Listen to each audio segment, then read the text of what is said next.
Welcome to our webinar, Spiritual Abuse, the conversation on recognizing and preventing it. My name is Suzanne Jensen. I am the editor-in-chief of Living City magazine, which is part of Focolare Media. Since the 1980s, the sexual abuse of minors by Catholic clergy compromised the credibility and moral authority of the Church. Changes have taken place. For example, there is a sincere effort to create a safe environment for children and young people, to work towards healing and reconciliation of victims, responding effectively to allegations, cooperating with civil authorities, and disciplining offenders. Generally, there is a greater awareness, and people who work with minors receive better training. Along that line, also the awareness for spiritual abuse has grown and has received more intense scrutiny in recent years by the Vatican. There are parallels. Both sexual abuse and spiritual abuse are exacerbated by an imbalance of power, by unhealthy relationships and structures inside an organization. Like the Church, also many religious communities have had to review structures and traditions that might have facilitated abuse in its various forms. The Focolare has also experienced similar failures, as a report conducted by an independent organization in France revealed. The former consecrated member of the Focolare had abused several teenagers over a span of decades. And the report indicated that there was a systemic failure in dealing with this matter. We are all called to change this culture, and today's webinar wants to raise awareness about this important topic. Power and subordination play a role in all human relationships. If transparency, honesty, and humility are missing, there's always the danger that people might be manipulated. This is not always intentional. Someone can act with the best of intentions and yet cross the line, thinking that he or she knows what is good for others. Spiritual abuse can be insidious and dangerous because it targets the deepest root of our life as human beings, our relationship with God. So how can we recognize spiritual violence? How can we create an environment where everyone can grow spiritually? Let me introduce our four panelists. Renata Furst teaches at the Oblate School of Theology in San Antonio, Texas. She is specialized in the areas of scripture and spirituality and gives retreats on a local and national level. She is particularly interested in teaching human formation and spiritual direction from an intercultural perspective.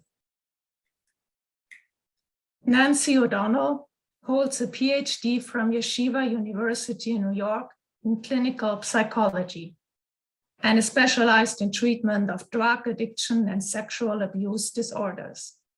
She was a lecturer in psychology at Marist College, New York. She is a single Focolarina, a consecrated member of the Focolare, and lives currently at the Formation Center in Loppiano, Italy. Birgit Oberhofer is a Focolarina from Germany who has lived in the US for 15 years. She is one of the coordinators of Focolare's Youth Center for North America. She has a degree in Science of Education from Germany and a master's in pastoral ministry with concentration in spiritual direction from St. John's School of Theology and Seminary in Collegeville, Minnesota. Kevin Kelley lives in Woodstock, Illinois. He is the coordinator for the Protection of Minors and Vulnerable Adults program of the Focolare in North America. He served in the US Army for 25 years and taught high school for 13 years. He currently practices regenerative farming, raising various breeds of livestock in a humane manner. Let's start with Renata. What is the origin of spiritual abuse? How is it linked to abuse of power and sexual abuse? And what can be done to prevent it?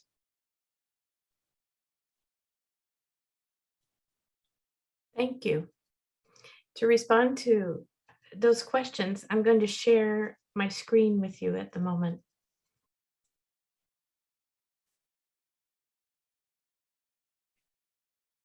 Can you see this? Yes, it's clear. Thank you very much. Okay. So what is spiritual abuse? My role in this webinar is to open a broad definition of the topic so that the experts that follow me are able to give you more precise information tailored to the experience of members of the Focolare movement. So how will I do this? I'm going to look at, I will open with a very general secular definition of spiritual abuse. Then I will discuss an example from scripture. And finally, I will use an insight from spiritual direction to expand on this phenomenon. But before I begin, I would like to say that as I researched scholarly literature on spiritual abuse, I came across articles on spiritual abuse in Lutheran, Baptist, Native American religions, Buddhism, Orthodox Jewish communities, and the list goes on and on. So it is an awareness in our culture at this moment. There is, of course, spiritual abuse, which is widely represented in sacred texts as well.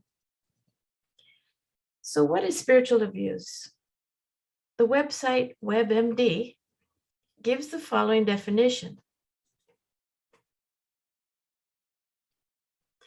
It's an attempt to exert power and control over someone using religion, faith, or beliefs, and that can be spiritual abuse.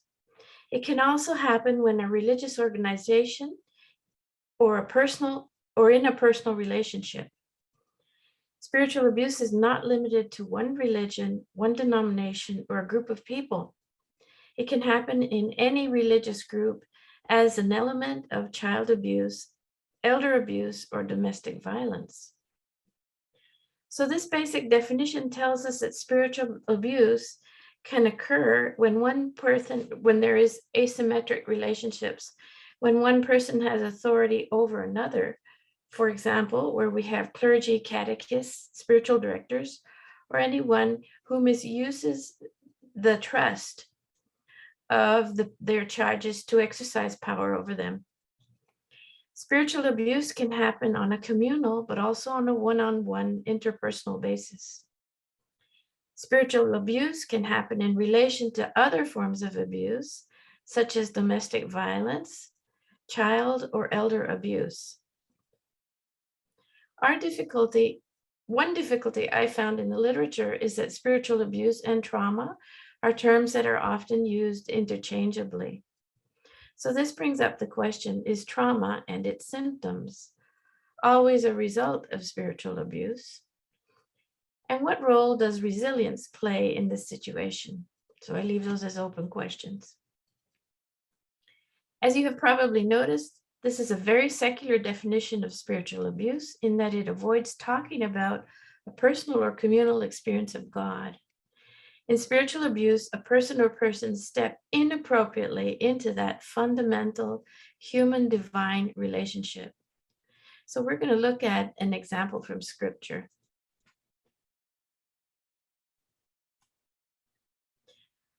Occasionally we hear a reading in the lectionary about Hannah, Samuel's mother, praying for a child and being misjudged and verbally abused by Eli the priest.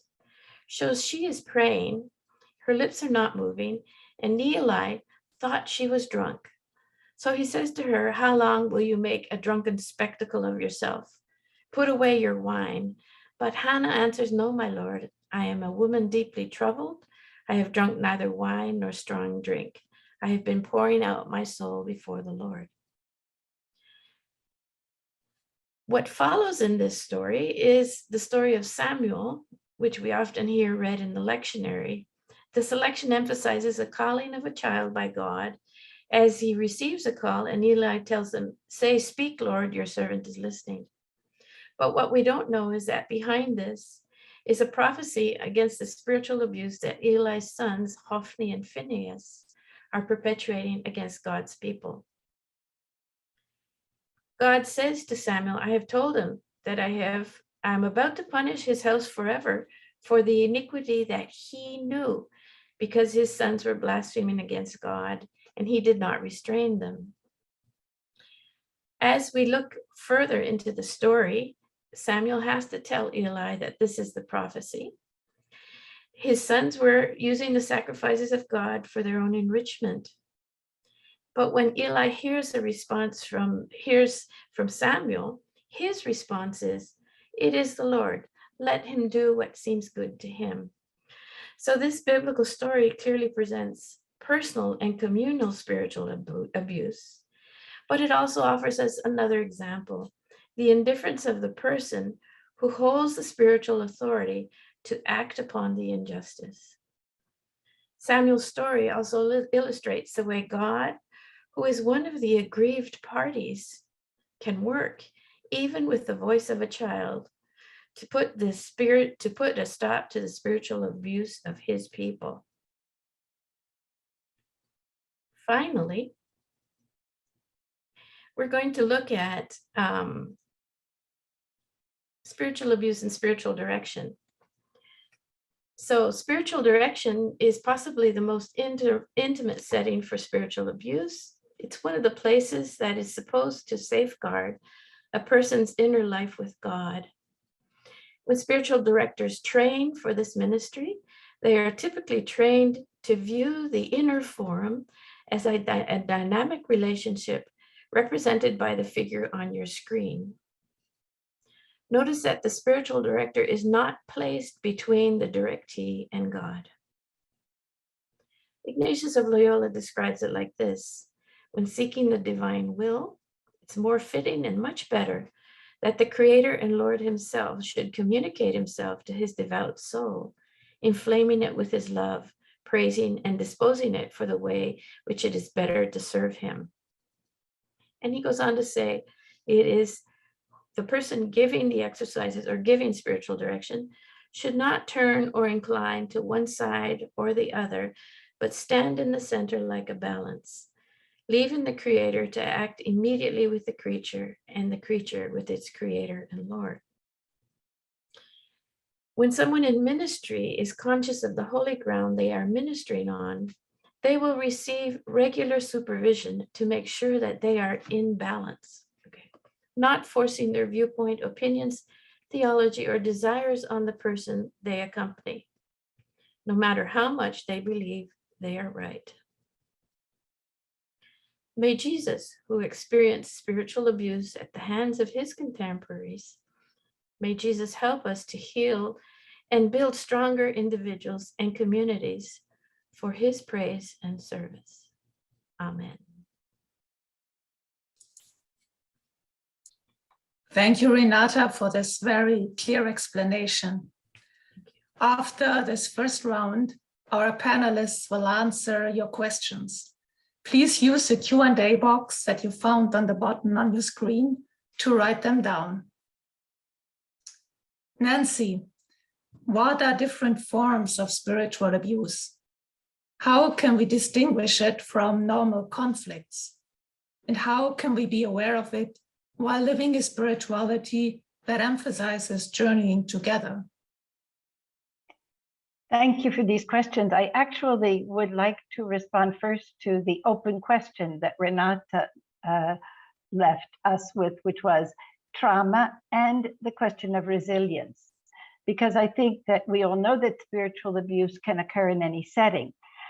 And fundamental to this is that it occurs in the context of a relationship. Therefore, when abuse occurs, it can provoke different responses in different persons. However, I think it's extremely important to recognize that simply because one person may be more resilient or more able to navigate an abusive approach to spiritual direction or leadership without suffering serious consequences does in no way mean that abuse did not occur. It simply means that the consequences in that person perhaps may not be as serious. the basic point is that all forms of abuse have their roots in an abuse of power. And we tend to look very easily at the psychological dimension, but it's very, very hard to separate the spiritual dimension from the psychological dimension. They're both very closely related. And what I would say is that, just underlining what Renata has already said, is that it occurs when a person in authority has perhaps certain personality characteristics. And the point is then a system exists that permits this form of abuse to continue. Rigidity, strict behavioral norms, absence of dialogue are all fertile ground for abuse. I think it's important, though, to mention that there are forms of spiritual abuse that can occur among peers. We could perhaps coin a new term and call it spiritual bullying. And I think that sometimes can exist in a community or in a group. I would also point out that conflicts will always occur, and they're healthy because they're a means for growth. But however, so that people have different styles for conflict resolution, and these differences need to be addressed and understood for any group or community to progress. It's important not to confuse a style of conflict resolution with abuse. We have to really stick to that definition which Renata gave to us. In fact, I would also add that there are other forms of what I call spiritual neglect, spiritual manipulation, which would be just one step down from abuse, but can certainly also be very harmful. Neglect is when people fail to receive the support they need to develop it spiritually. And when perhaps people receive only one interpretation regarding God, life, and vocational issues, and when only one manner, one possibility, one interpretation is permitted, they're failed to offer, they don't receive adequate theological education, and therefore it's impossible to really make an informed decision, we could say. And because allowing different interpretations to be discussed and explored permits the person information to choose and decide and take responsibility for their decisions. Spiritual manipulation is when from neglect, it goes to manipulation, when superiors urge their subordinates to make a certain decision. They might make someone feel guilty if they don't obey to the letter, while at the same time manipulating the situation in such a way that the person believes they have to make that decision. This occurs when a spirituality or power is used to delegitimize an individual's perceptions or feelings. The superior considers their uncertainties and doubts as unjustified. And if someone is young and in formation, they're particularly vulnerable to this because they believe that the person who's forming them must know better than they. Or perhaps there's a decision that if one isn't happy, it means they're not really living the spirituality or the precepts that they've been taught. So only expressions of joy and contentment are allowed.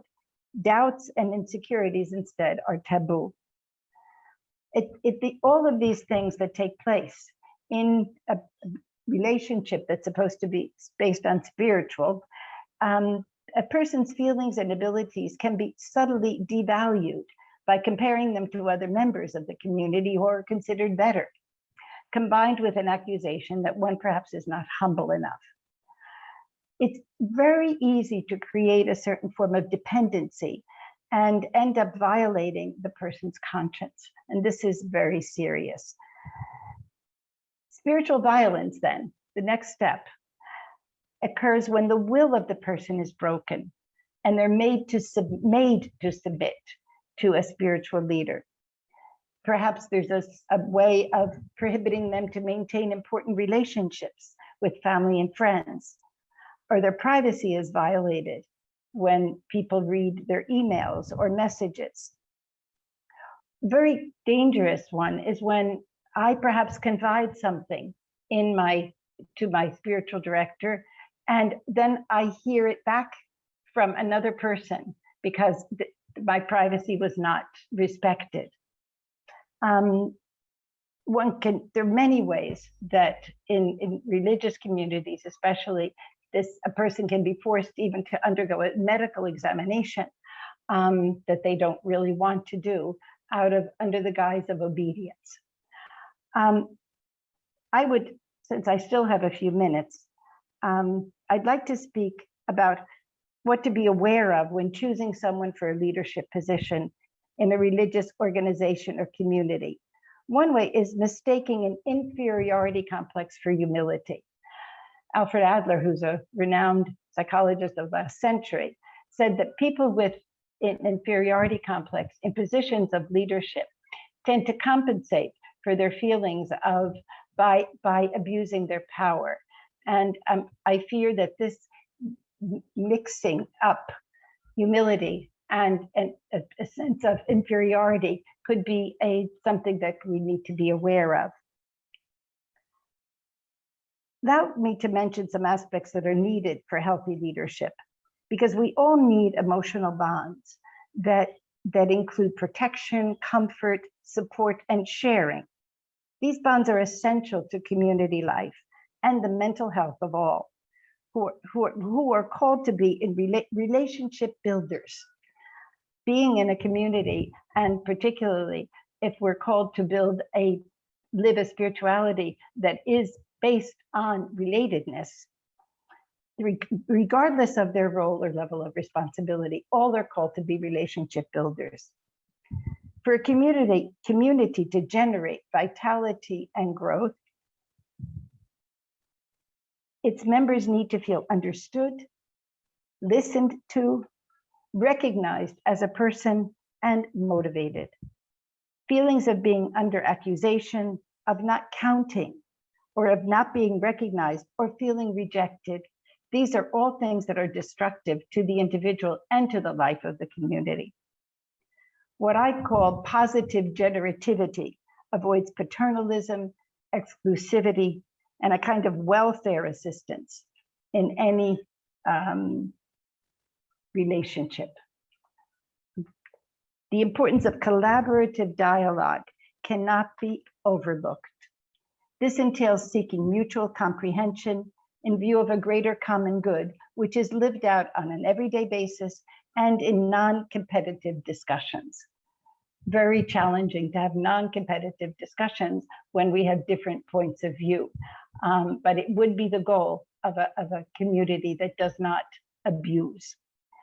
In an attempt to identify whether or not we in our community are on the right track, I make a comparison. Well, actually, it's not me, it's from an author, Nguyen, who has compared competitive and collaborative attitudes. A competitive attitude wants to convince the other of one's point of view, as opposed to exploring and learning together. Competitive is obtaining the consensus of the others instead of sharing ideals, experiences, and feelings. Choosing what you think is best for the others, you know best, instead of integrating different perspectives. Justifying and defending your perspective instead of understanding in depth the demands of the different groups or different individuals in question. Refuting the other's position and defending one's own, as opposed to welcoming and understanding the others. An individualistic position on leadership as opposed to shared leadership. Fragmented vision instead of an integrated vision with a synergy of different perspectives. Hierarchical and competitive culture, which fosters dependency, depends on competition and exclusion, as opposed to cooperative culture, where there is collaboration, solidarity, and inclusion. An attitude that's win or lose. There's only one person who wins and everybody else loses, as opposed to a culture where all participants win. So the objective in one is to express in a clear manner and affirm one's own opinion in an indisputable way, whereas the objective on the other is to understand the point of view of the other in order to enter into contact with their thinking and emotions. My time is up and I am finished. Thank you, Nancy, for these clarifications. That's a lot to reflect upon. Let's move to Birgit and her personal experience. What is the difference between the inner and the outer forum, and how can we grow in our understanding of it? Yes, so I would like to start by sharing some of my own personal reflections on this topic that are also based on my experience as a Focoladina, a consecrated member of the Focolade, and also someone who has grown up with its spirituality from a very young age. So from when I was little, I've learned that Jesus was present in each person and that I needed to love God and my neighbor by giving up my own needs and desires out of love for the other. As a young adult, I was fascinated by the idea that through our mutual love, we could give life to the spiritual presence of Jesus among us and build a more united world. I wanted to give it my all. Over the years, I've experienced many beautiful fruits of living the spirituality of unity in my family, in my community, and with the people around me. But I've also experienced how it can lead to a spiritual and psychological imbalance if the concept of unity is not understood in the right way. The focus on love of neighbor and trying to build what we often call the exterior castle of Jesus among us has led to a lack of attention on my own inner spiritual and emotional life. So this overemphasis on others and a focus on activities and projects have resulted in an experience of exhaustion and burnout a few years ago. Through counseling and spiritual direction, I've learned to be more in touch with my own needs and emotions. And I've discovered new ways of being in relationship with others that at the same time safeguarded my autonomy and my personal boundaries. I had to strengthen the interior castle of my own personal life with God, which has allowed me to find a greater inner freedom and therefore a greater capacity to make space for others and build deep relationships. So while I had many mentors along the way, most of the time, they also had a certain authority over me and were not free of a conflict of interest. I trusted their wisdom, and I still don't doubt their good intentions. But the way I was accompanied did not always help me to listen to God's voice inside of me. And it made it easy for me to take their advice as God's will. I think over time, I delegated the responsibility over my own life to others. This one-sidedness in my spiritual life has enabled a certain dependency on the approval and affirmation of others, and has led to a low confidence in myself and my own inner voice. Now that I'm a trained spiritual director myself, I have learned to acknowledge the power a spiritual guide, and we have heard that before, can have over another person, and therefore the need for appropriate boundaries. For example, as a spiritual director, I could never have multiple levels of relationship with the person I accompany, but would need to renounce one or the other.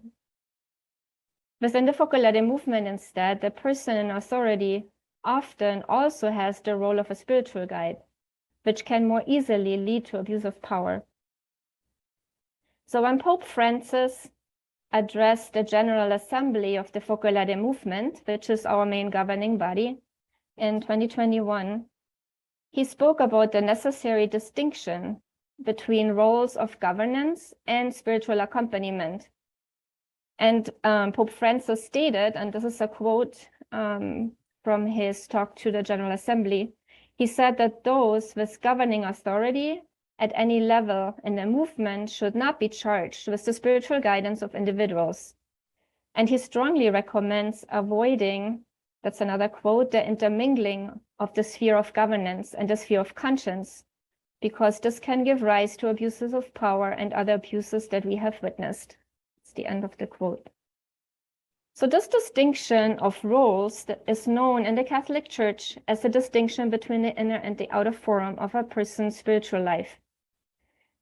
The internal forum describes the private sphere of a person's interior life and includes areas such as an individual's conscience or his or her personal relationship with God. For example, the sins and struggles a person discloses in confession, as well as the details of one's personal spiritual life, are considered matters of the internal forum. It is contrasted with the external forum, which consists of an individual's outward, observable actions and behaviors. A strict separation of these roles is required, for example, in seminary education, where the seminary rector is responsible for the external life of the seminarian and addresses only the visible, observable behaviors, while the spiritual director is at the disposal of the seminarian for personal talks that are subject to the absolute obligation of confidentiality. So I had many conversations on various levels about how to implement this distinction within the structures of the movement and how to respond to Pope Francis' direction, while also being faithful to the charism of unity and our collective spirituality. So this is still an ongoing conversation, and I certainly don't have any final answers, but I'd like to share some elements that I find important. The first is that we all need to be accompanied on our spiritual journey, even those in positions of leadership. And then those who are being accompanied choose who accompanies them, because the personal spiritual accompaniment in the inner forum cannot be described or mandated. So this doesn't mean that we cannot disclose confidential information in the outer forum, for example, with people in authority or the community of people we journey with, but it cannot be demanded. It is always an individual's decision what to share with whom, when, and to what extent. And all decisions about a person's personal life need to be respected and honored. Even if we try to help each other, we need to act out of the assumption that each person is capable of listening to their own voice of conscience and has a moral obligation to follow it. And finally, we should not make decisions without involving the person who is affected, which can start with small things, like, for example, a task one is asked to do for a certain project or event. So this is not conclusive for sure, but I wanted to give some elements, also as an invitation to begin or continue this conversation. I decided to share a very personal experience here, not because it's so special or because I have it all figured out, but really as an invitation to continue these kind of conversations. I think it's important to find spaces where we can share our stories with someone we trust. My hope is that by acknowledging the mistakes we have made, even if unintentionally, and having honest conversations about our experiences, we can create spaces of healing for those who have been hurt. And that all of this can become an opportunity to build really authentic and healthy relationships with one another. So we can truly live for that kind of unity that brings us closer to God, both individually and together. Thank you. Thank you, Birgit, for your courage to share in such a personal way. That means a lot. So Kevin, what is the link between sexual abuse and spiritual abuse? And what does the Focolare movement try to do to prevent spiritual abuse? Well, thanks, Suzanne, first of all, for organizing this conversation. And I think that's the great word to use, is conversation, because as Birgit just noted, I don't think we come into this from a standpoint of knowing it all, but are learning. And so this conversation can be certainly, and hopefully will be two-way as we continue on down, or multiple ways as we go on down the line. I looked, and we've heard some in the previous presentations a bit about some of this relationship, but I also have some dialogue or words or narrative around the relationship between sexual abuse and abuse of power, and which again can lead to spiritual abuse, which is certainly an abuse of power. Many stories of sexual abuse contain the same basic narrative. Someone in a position of power that uses that position to perpetrate some sort of sexual abuse for purpose of control, manipulation, gratification, or ego. And we heard those words, manipulation, control, and so forth, even in the context of spiritual abuse. Sexual misconduct and assault arises most often in asymmetrical power dynamics. So a leader and a subordinate, where the perpetrator occupies a dominant position relative to the victim. It can happen quickly and unexpectedly, but quite often sexual misconduct starts with something minor or subtle and then escalates. So it's all related in that same sphere of abuse of power. At a deeper level, though, the heart of assault and misconduct cases is the abuse of power. And when that abuse comes from someone you turn to for help, the perpetrator has even greater power to make their victim feel helpless. And I guess I want to say right at this moment to say, I want to be sensitive to certain choices of words here in the course of this narrative as well, because they may be trigger words for people even in this webinar, for the word victim or survivor or whatever is appropriate. So I intend no harm in the choice of words, and just acknowledge that may happen. And I'm going to go back to that last sentence. When the abuse comes from someone you turn to for help, the perpetrator has even greater power to make their victim feel helpless. And we've heard some of this before, because you may feel in denial. The person may feel in denial that, oh, did that really happen to me? What does this really mean? Is this just some form of discipline within my organization, or is this something that's really happening to me? And so I would say, to highlight what has been talked about earlier, to trust that inner forum, that inner voice that's saying, this is not right.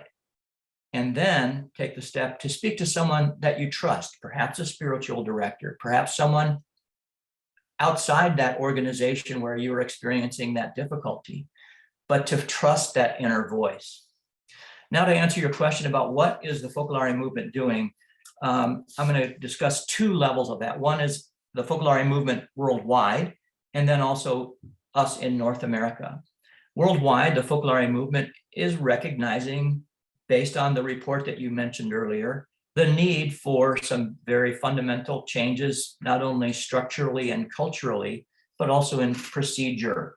So they have expanded their commission for overseeing issues of abuse to include spiritual abuse and abuses of power. And they expanded that membership to 14 people, with various sub-teams within that to look at specific aspects of abuse and investigate those kinds of issues that may be happening.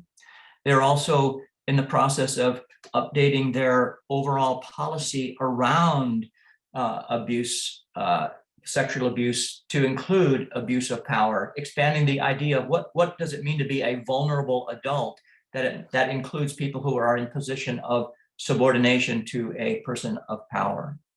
In the zone, we too are looking with a group and studying various models from external organizations, as well as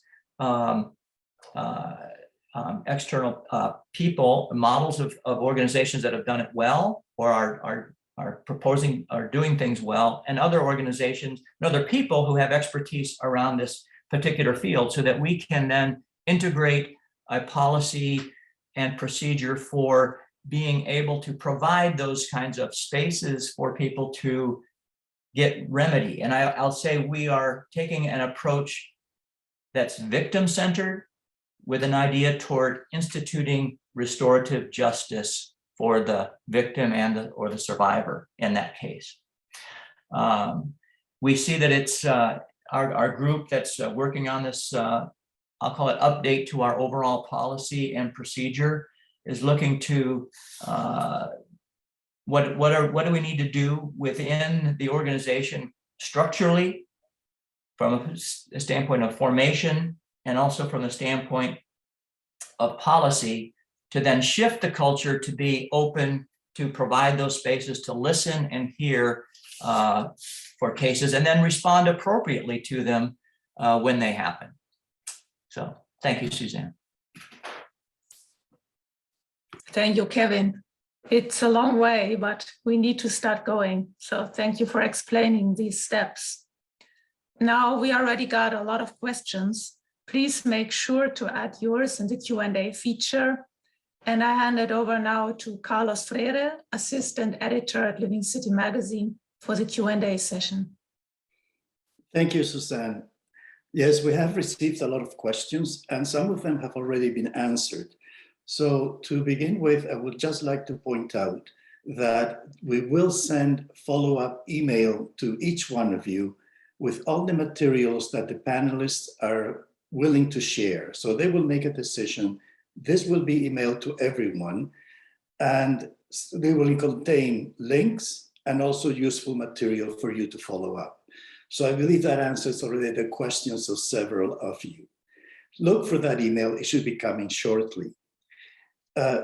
Perhaps we can begin with this question, which is directed to Renata, but of course the other ones can also contribute. Renata, could you give us a couple of examples of how to identify when someone is exerting control over someone else using belief or faith, and how someone may only be trying to guide someone on the right path, but it might look like abuse? Okay. I think the best way to understand this is, first of all, I think Birgit mentioned this, that there is a dis-ease in your inner form. There's something telling you inside that this should not be as it is. That's one sign. So you kind of have to read the signs. The second thing is to look at the relationship. If that person, for example, is your professor teaching you theology, it's their responsibility to teach you theology, but also to help you explore other theologies. However, that kind of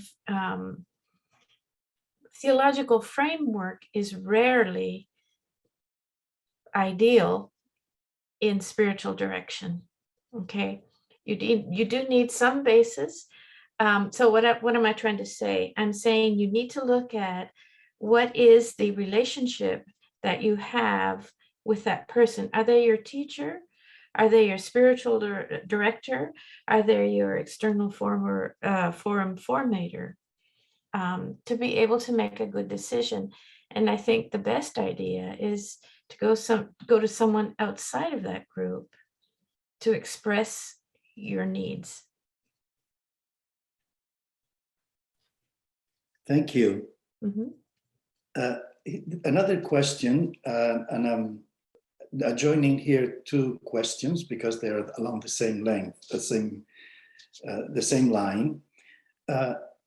In the spirituality of the Focolare, which is described as a spirituality of unity or communion, one of the important elements is that we speak of embracing Jesus crucified and forsaken in our sufferings.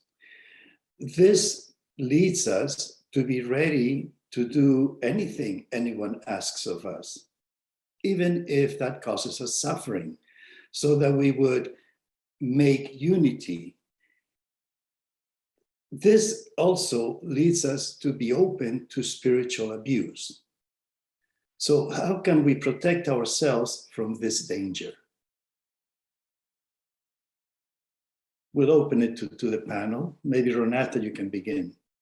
Okay. I think the best place to begin is with Jesus himself. So if we read about Jesus in the Gospels, we see that people attempted to exert power over him all the time, okay? And it was often the leaders of his religion, of the Pharisees or the scribes, who were trying to impose their viewpoint upon him. What we do see is that Jesus stopped them quite often by challenging them, okay? Not in a bad way, not in a violent way, but challenging them. And even if you read the moment in which Jesus is before Pontius Pilate, okay, he challenges Pilate. And Pilate challenges him back, okay?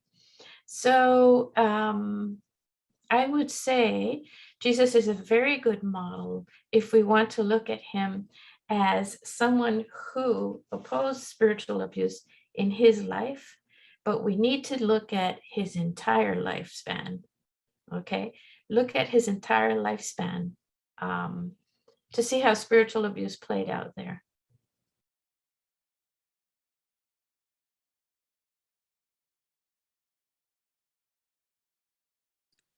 Perhaps some of the other panelists might want to add to that response. I think personally that I would say the manipulation of Jesus crucified and forsaken has taken on many different levels. When, you know, sufferings that also of psychological nature sometimes have been expected to resolve themselves by loving Jesus forsaken. So I think that the misunderstanding and the misuse of that has been present. But I think for the person, because I think this question is, how can I know that I'm actually acting freely? And I think that the key in all of this is that inner freedom, that sense that I am a person that is acting and defining myself. Then as a free individual, as a total person, I can then enter into a relationship where I'm ready to die to myself, or I'm ready to give up. But only when I have developed that sense that this is a choice that I'm making, and it's a decision that I'm making. And I think that requires a great deal of what Birgit was talking about, of this inner, and also Renata, this attention to our inner life and to the voice of God within us.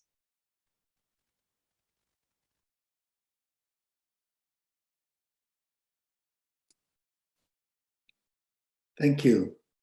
A related question is, how do you solve the problem that some people in the past maybe just did not dare to disagree or to question the superior because of fear of rejection or of being labeled a rebel, and therefore they do not speak out in order to safeguard themselves? Perhaps they have never developed that inner freedom. How do we solve or address that issue?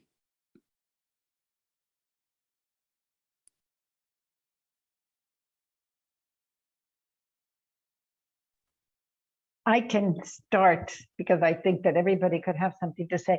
I think it's all about formation of our leadership, because we can't, it happened in the past, I'm sure, and it might even be happening now. And I believe that the only way is to really be forming our people who assume positions of responsibility, to be first of all, I think is self-awareness, and being aware that you have someone in front of you who is just obeying, is just saying whatever you say is good, and being aware that this person needs help in developing a self. I mean, that's what I would say from a psychological perspective, that's going to take time, and we need to do it. But you know, as you mentioned, or I remember it was Kevin who said that we are starting, because it's really important that people understand that they have to, that God created us, each one of us, free, and that's, no one can take that away from us. Can you hear me now? I had some audio problems earlier. Okay, thank you. I would like to add also that I would encourage also to seek spiritual direction and experiences also really taking advantage of the gift of the different spiritualities and the charisms that are present within the church. Because I think there's a reason why God has given the church different charisms. So people have a specific expertise also in certain areas. And I think the Focolare spirituality has a great gift for the communitarian way, right? And living a life of unity and with Jesus in the midst. But we don't have to do it all. I don't think that's how God sees the church, right? So I've really personally greatly benefited in my own training from the Benedictine spirituality, from the Ignatian spirituality, who have wonderful tools to help us deepen our prayer life, to help us learn how to also live the personal discernment, which I think is for us very important, because as we live a life of collective discernment and we try to listen, also to the voice of God by confronting us with another person, and we trust that, this presence of Jesus in the midst can be a loudspeaker. We always heard this, it's a loudspeaker of the voice of God, but it does not replace the voice of God. A speaker only amplifies. So if we have a need to go deeper and grow more in, for example, listening to God's voice, for me, learning about the discernment of spirits, like the Ignatian teach it, was life-changing. And I think that's why there are these varieties of gifts in the church. And I think it's one of the aspects of spiritual abuse is this one-sidedness. So I think also by widening our horizon and learn from others, I think we can also avoid a certain narrowness in our spiritual path. I agree with what Birgit has to say, especially about recognizing one's self-worth and ability to then have, and it takes a lot. And I don't use this, I'll just say, I don't use this pejoratively or at all, to say to have that courage to recognize internally that what's going on is not right, and then having the courage to be able to speak about that or to bring it up. Because much of our formation, and it can depend on which culture you're from, but I'll tell you, in my own culture here in North America, often it is around serving the other or deferring to the authority. And so so how do we strike that balance between when is this not appropriate and when is it appropriate for me to do what I'm being told to do? So those are very difficult things, and it's not a binary world. It's not yes, no, up, down. There are many pieces in there that play into that. And I think the key word, and Nancy used it, the word freedom, to exercise that freedom, understanding that you have that freedom to then carry that forward and speak about what is bothering you, to have that dialogue and go forward. So I just encourage anyone who is struggling with that to come forward and talk about it. I would like to add one more thing, if that's okay. Often our formation involves reading spiritual classics. And I'd like to say that for women, this can be a minefield when we consider inner freedom. Because for many centuries, women were not allowed to have inner freedom, okay? A case in point is Teresa of Avila, who, when she writes these long paragraphs excusing herself as just a woman, as a worm, as et cetera, et cetera. And so what I'm trying to get at here is when you're in formation and you are reading spiritual classics, know that there's a gift to the classic, but there is also a culture that gets enrobed in that text, and that it too could lead you to less freedom if you take it literally into your life. I don't know if that's making sense, but anyway. Thank you, Renata. Very. Thank you. Time has flown, which is always a good sign. Maybe we'll have time for one last question, and then we will ask the panelists for some concluding statements.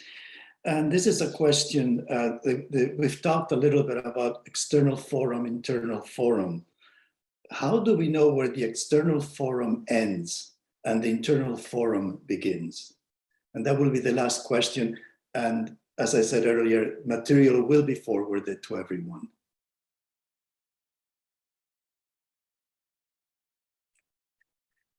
I think for me, it's always very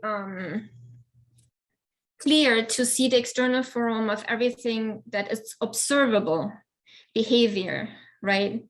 So even if we point out difficult behaviors to each other, it's about observable behaviors. It's about what we can see, what we can notice, what people say and do. What is part of the inner forum is a person's motivation. So we cannot conclude from a certain behavior that there's a certain motivation behind it, good or bad. So I think that's where the distinction is. And I think because, you know, I mean, we talk about this as if it was like Kevin used the word binary, right? I don't think it's that clear. It's not always black and white. Even in our daily interactions, you know, we move back and forth between the two. And I think it's okay, but it's good if we grow in this awareness in ourselves. And if, as we listen to others, in which forum are we in? And sometimes it might be good to clarify. Like if I'm a person in authority and we need to make a decision and a person discloses very private information, confidential information, it might be good to point it out and say, I just wanted to let you know this is like very personal. So I want to let you know you don't have to share this, but if you share it, it may be an element that we will consider in the decision making. So, you know, both sides are also clear about it.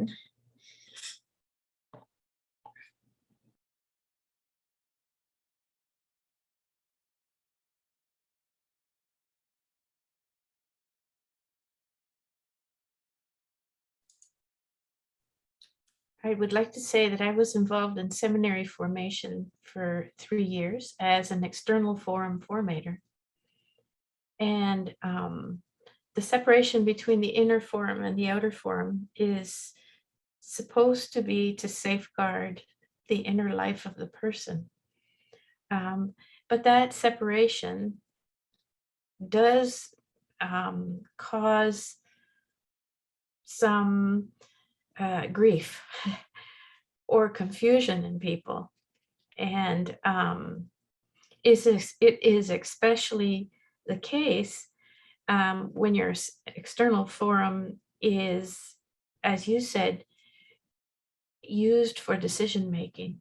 Should this person be ordained or not ordained?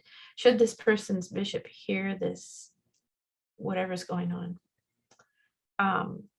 The second thing is, and this is a bit too much detail, I think, to go in today, sometimes the people receiving inner forum spiritual direction abused their spiritual director by telling them things that should have stopped their ordination. So there is the abuse that goes the opposite way as well. If I may just add, I think it goes back to this inner freedom and the responsibility that we have also about growing in our own self-knowledge.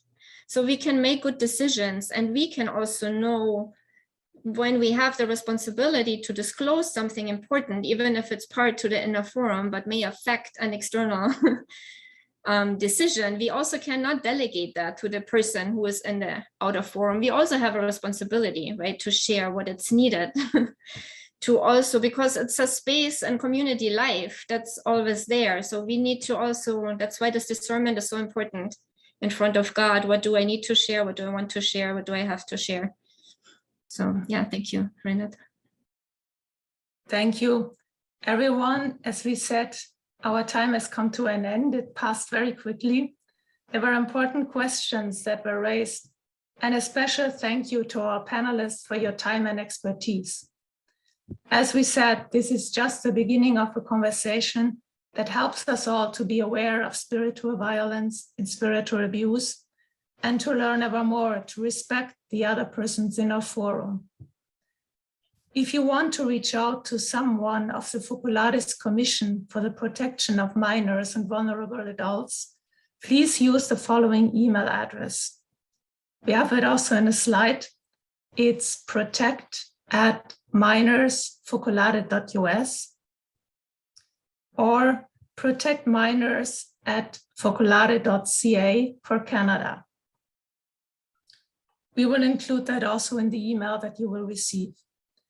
If you haven't read June's Living City issue yet about spiritual abuse, visit our website and consider subscribing to our magazine this summer for only $32. Our webinar has come to an end, but in the next couple of days, you will receive an email with additional resources and a link to the recording.